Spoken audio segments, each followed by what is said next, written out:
नमस्कार, मैं हूं जयश्री नागदा और आप देख रहे हैं बेबाक बोल। दोस्तों, मैंने कल आपको एक वीडियो बताया था और उसके अंदर आपको बताया था कि किस तरीके से ट्रंप जो है वो पूरे भारत की फिरकी ले रहे हैं और किस तरीके से एक एक शब्द जो ट्रंप बोलते हैं उसका सीधा असर भारत में होता है। जो कुछ वहां पर ट्रंप करते हैं उसका सीधा असर भारत में होता है और शायद ट्रंप ये बात बहुत अच्छे से जानते हैं, इसीलिए वो बार बार जैसे कठपुतली नचाते हैं ना, उसी तरीके से कुछ ऐसे बयानात देते हैं, कुछ ऐसी बातें करते हैं, कुछ ऐसी एक हलचल पैदा करते हैं और फिर पूरा का पूरा भारत उसी पर ऊंचा नीचा होता रहता है और इसको लेकर के तमाम खबरें भी बनती रहती है। दोस्तों, आज का जो ये वीडियो है ये आपको कहीं ना कहीं सोचने के लिए भी मजबूर करेगा। हमें कई बातों पर सोचना पड़ेगा कि आखिर कोई विदेश में बैठा इंसान, भले ही वो उस देश का राष्ट्रपति है, लेकिन हमारे देश की जनता, मीडिया, सरकारों पर उसका इतना ज़्यादा कंट्रोल है कि वो वहाँ पर बैठकर एक बात, एक बयान ऐसे पटल पर फेंक देता है और उस पर जो है हमारा पूरा देश, यहाँ की मीडिया, सरकारें, सब कुछ यहाँ उथल पुथल हो जाता है ना। बड़ी कमाल की बात। इसी तरह की ये बात थी दोस्तों जब डोनाल्ड ट्रंप ने $21 मिलियन की बात कही थी कि मैंने भारत को दिए हैं वोटर टर्नआउट के लिए। इस बात को लेकर के कई सारा केओस यहाँ पर क्रिएट हुआ। विपक्ष ने सवाल पूछा सत्ता पक्ष से कि भैया ये पैसा कब कहाँ आया है यूएसएड के जरिए, और उसके बाद में उल्टा सत्ता पक्ष ने ये आरोप लगा दिया कि ये पैसा आया है विपक्ष के पास, भारत में आया है मोदी को हराने के लिए। मतलब कितनी अजीब बात है। और मज़ेदार बात यह है कि ये पूरी जो बातें हुई हैं, लगातार इस पर बयानबाजी, डिबेट्स हो रही है, शोज हो रही है, सवाल कोई नहीं पूछ रहा है, कोई इसको प्रूव नहीं कर पा रहा है, किसी के पास इसको लेकर के कुछ नहीं है सिवाय डोनाल्ड ट्रंप के बयानों के। और डोनाल्ड ट्रंप इस बात को बहुत अच्छी तरीके से जानते हैं, इसलिए लगातार पिछले 3 दिन से वो इन्हीं बयानों पर खेले जा रहे हैं। हो सकता है कि उनको ये काफ़ी इंटरेस्टिंग लग रहा हो कि वहाँ से वो बयान दे रहे हैं और यहाँ पर उसका इतना व्यापक असर देखने को मिल रहा है। यहाँ की सत्ता पक्ष और विपक्ष और इसके ऊपर एक बहुत बड़ा घमासान उनके बयानों पर मच रहा है और इसको लेकर के हो सकता है कि विदेशों में बड़ा मज़े लिए जा रहे हों इन चीज़ों के। तो ये कहीं ना कहीं भारत की जनता, मीडिया, सरकार, सभी के लिए बहुत ज़्यादा अपमानजनक भी महसूस हो सकता है। लेकिन उससे भी बड़ा सवाल ये है कि डोनाल्ड ट्रंप इस तरीके की बातें करके आखिर बताना क्या चाहते हैं। मैंने कल अपने एक वीडियो में आपको साफ साफ बताया था कि किस तरीके से इंडियन एक्सप्रेस की रिपोर्ट ये खुलासा करती है कि जिस $21 मिलियन की बात डोनाल्ड ट्रंप कर रहे हैं वो पैसा भारत में आया ही नहीं, वो पैसा बांग्लादेश में गया है। दोस्तों, इससे साफ है कि डोनाल्ड ट्रंप की बातों पर भी बहुत ज़्यादा भरोसा नहीं किया जा सकता। मत कीजिए, क्योंकि इसको लेकर के कोई भी सबूत अभी तक पेश नहीं किए जा सके हैं, ना तो भारत सरकार द्वारा ना कुछ। हालांकि इसकी बातें डोनाल्ड ट्रंप के बयानों के जरिए ज़रूर इधर उधर फैल रही है, लेकिन इसकी आधिकारिक पुष्टि न तो भारत सरकार कर पाई है, न विदेश मंत्रालय कर पाया है, न यहाँ की जो जांच एजेंसियां हैं वो कर पाई हैं। किसी भी एजेंसी ने इसके ऊपर अभी तक, जबकि सत्ता पक्ष पर इतना ज़बरदस्त इल्ज़ाम लग रहा है। अब आप पूछेंगे सत्ता पक्ष पर कैसे, बात तो ये हो रही थी कि ये पैसा आया है मोदी को हराने के लिए। तो दोस्तों देखिए, ताज़ा बयान जब इंडियन एक्सप्रेस ने सारा खुलासा कर दिया इसके ऊपर, तो फिर ताज़ा बयान डोनाल्ड ट्रंप का ये आता है, वो कहते हैं कि ये पैसा $21 मिलियन मेरे दोस्त भारत के प्रधानमंत्री नरेंद्र मोदी को दिए हैं, वोटर टर्नआउट के लिए दिए हैं। और बाद में उन्होंने ये भी कहा कि ये पैसा तो मुझे भी चाहिए। देखिए किस तरह की भाषा थी, हालांकि मैं आपको पूरा वीडियो दिखाऊंगी, लेकिन उन्होंने कहा कि हम अपने दोस्त प्रधानमंत्री मोदी को वोटर टर्नआउट के लिए करीब 182 करोड़ रुपए की फंडिंग करते हैं, यानी कि $21 मिलियन। लेकिन हमारा क्या, हमें भी इसकी ज़रूरत है। बांग्लादेश को भी वोटर टर्नआउट के लिए 251 करोड़ की फंडिंग करते हैं। दोस्तों, हुआ ये था कि डोगे नाम की एक संस्था जैसा वहाँ पर बनाते हैं डोनाल्ड ट्रंप जब जीत जाते हैं, और वो पूरी संस्था जो है उसको एलॉन मस्क मॉनिटर कर रहे होते हैं, वो उनके अंडर में है, वो सारा कुछ उसका एलॉन मस्क देख रहे होते हैं। और वहाँ पर ये देखा जाता है कि कहाँ कहाँ पर अमेरिका का जो फंड है वो जा रहा है, किन किन कामों के लिए जा रहा है। और जब उसकी लिस्ट आती है तो उसके अंदर ये साफ होता है कि भारत को भी 21 मिलियन डॉलर गए हैं। तब ये सवाल उठते हैं भारत में भी कि अरे ये तो हमको पता ही नहीं था कि 21 मिलियन डॉलर भारत में भी आ रहे हैं। अगर आए हैं तो क्या कारण है, क्यों आ रहे हैं, और क्यों किसी को पता नहीं है इसके बारे में। तो जो आरोप विपक्ष के ऊपर हमेशा से लगते आ रहे हैं विदेशी फंडिंग के, तो ये पूरा माजरा अलग निकला। अब साहब ये कहा गया कि प्रधानमंत्री मोदी को हराने के लिए इस तरह की फंडिंग आ रही है, लेकिन बाद में इंडियन एक्सप्रेस ने पूरा पता किया तो उसके अंदर यह निकला कि भैया यहां कोई पैसा आया ही नहीं है, वो पैसा बांग्लादेश गया है। उसके बाद में अमेरिका के राष्ट्रपति डोनाल्ड ट्रंप फिर से एक बयान दे देते हैं और वो नामजद बताते हैं कि नहीं, ये तो हमने भारत में मेरे जो दोस्त हैं प्रधानमंत्री नरेंद्र मोदी उनको दिया है। देखिए डोनाल्ड ट्रंप क्या कहते हैं।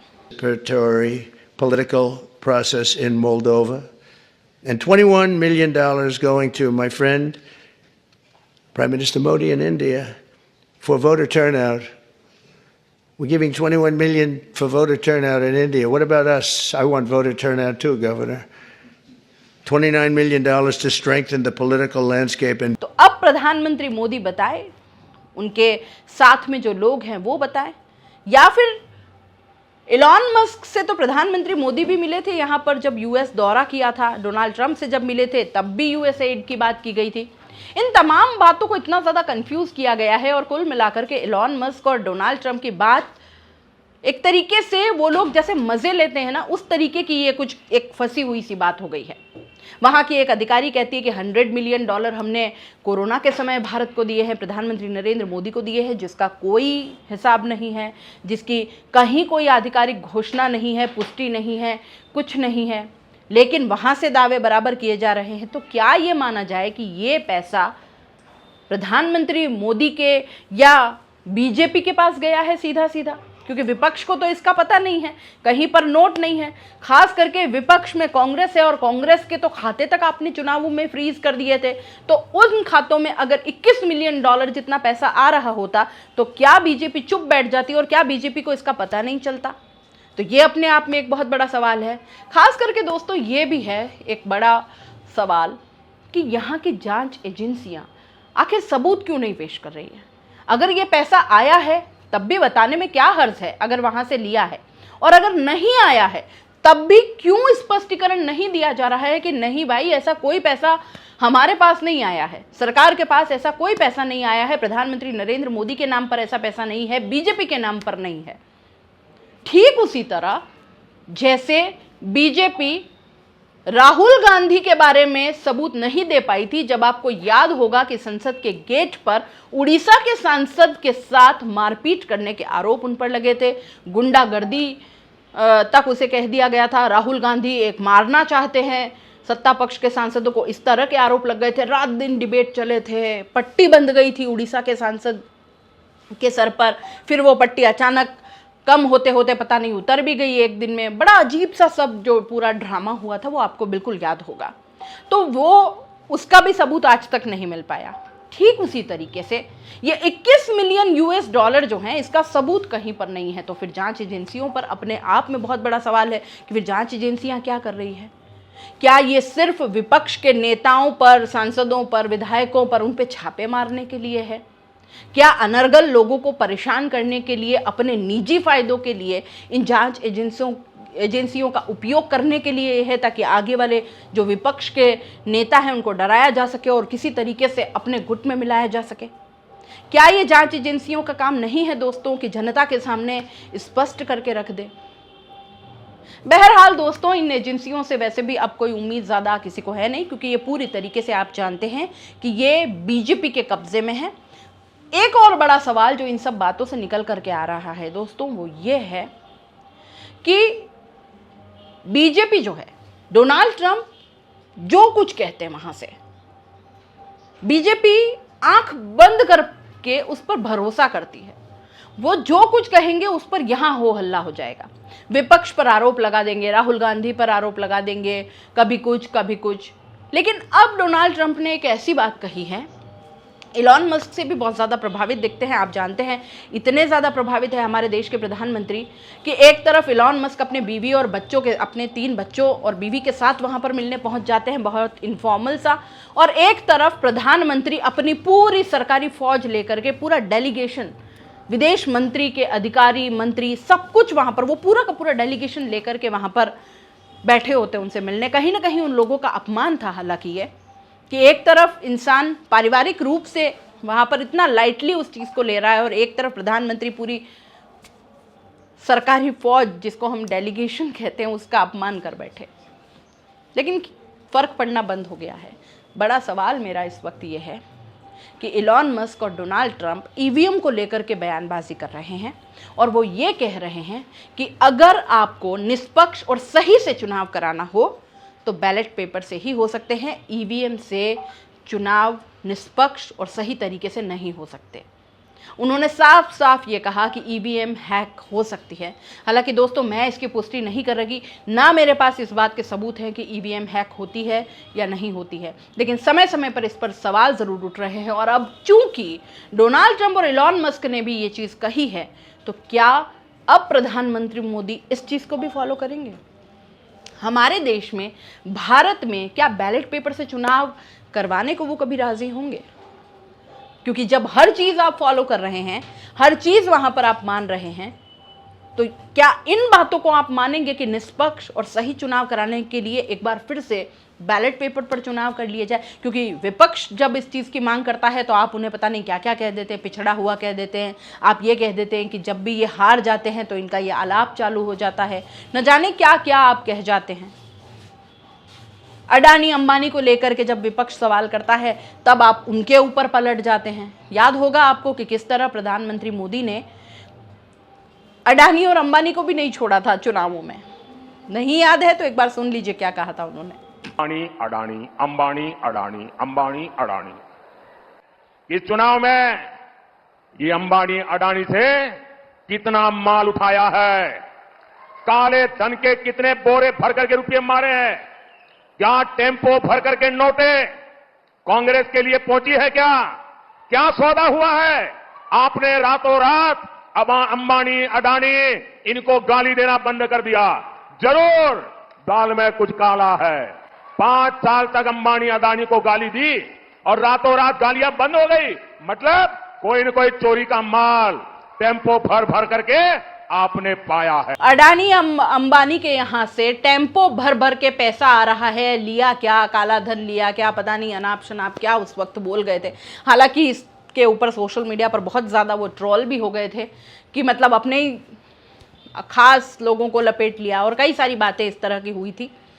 तो अब डोनाल्ड ट्रंप और इलॉन मस्क क्या कह रहे हैं, बारी बारी मैं आपको सुना रही हूँ। डोनाल्ड ट्रंप ने क्या कहा, पहले वो सुनिए। Trump, first of all, congratulations for the fantastic 24 days of your presidency. Historic and unprecedented decisions that you made, transformational reforms.